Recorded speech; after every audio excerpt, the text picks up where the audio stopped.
हाय दोस्तों, कैसे हैं। आई होप आप सब ठीक होंगे। मैं लाई हूँ एक नया गीत, औसान माता का पैर दबाने का गीत। जो पैर दबाया जाता है, गाया जाता है, वही लेकर आई हूँ। अगर अच्छा लगे तो लाइक शेयर कमेंट ज़रूर करें। जय औसान माता।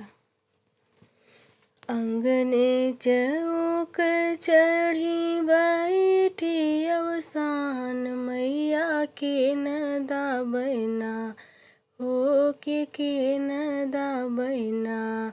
माई के कुसुमी चरनिया हो के न दाबैना।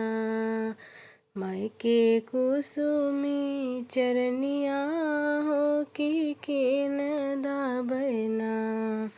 भीतरा से निसरे सोनीता दे गोजरिया हो अनीता दे गोजरिया हो कि हम ही दाबबना हो कि हम ही दाबबना।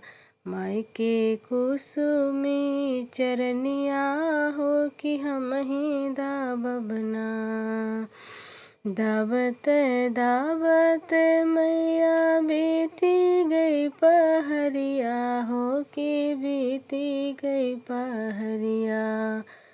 दावत दावत मैया बीती गई पहरिया हो कि फेरी देत्यू ना हो कि फेरी देत्यू ना। अपने सेवक पे नजरिया हो कि फेरी देत्यू ना।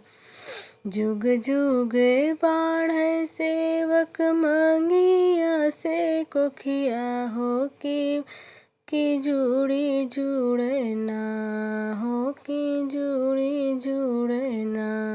तुहरी धिया से पतोहिया हो कि जुड़ी जुड़ना। तुहरी धेरिया से पतोहिया हो कि जुड़ी जुड़ना। अंगने चौक चढ़ी बैठी औसान मैया के न दाबै हो।